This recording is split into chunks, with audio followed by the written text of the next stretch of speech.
Иншалла, қолымда жақсы зат болса, жарлы мұқтаж жандарды жарылқауға жететін, жаны мұңды жандарды бақыттырақ ететін.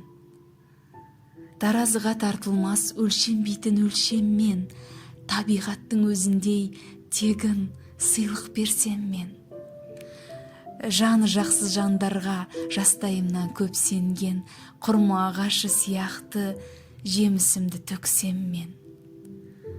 Күннің нұры сияқты шапағатымды таратсам, түгесілмес түпсіз пәк махаббатымды таратсам.